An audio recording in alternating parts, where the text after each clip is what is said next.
लेकिन आप मुझे बताइए, मुस्लिम इलाकों में उर्दू की पदोन्नति के लिए मुस्लिम बाहुल इलाकों में प्राइमरी, मिडिल एवं हाई स्कूल स्तर पर सरकारी उर्दू मीडियम स्कूलों की स्थापना की जाएगी।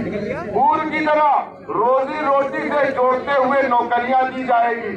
आपके इलाकों में उर्दू मीडियम के सरकारी स्कूल है क्या?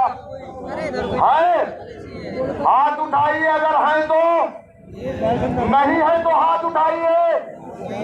अब बताइए पिंकी यादव साहिबा, हमारे इलाके में नहीं, जहां 4 करोड़ मुसलमान बसता है, पूरे उत्तर प्रदेश में मुसलमानों, ये शर्म की बात है कि एक भी उर्दू मीडियम के हाई स्कूल गवर्नमेंट के नहीं है। और जिस कौम को, जिस समाज को मारना है ना, उसको मारने की जरूरत नहीं, उसके हाथ से उसकी कलम और उसकी जबान को छीन लो, वो कौम खुद ब खुद मुर्दा कौम हो जाती है।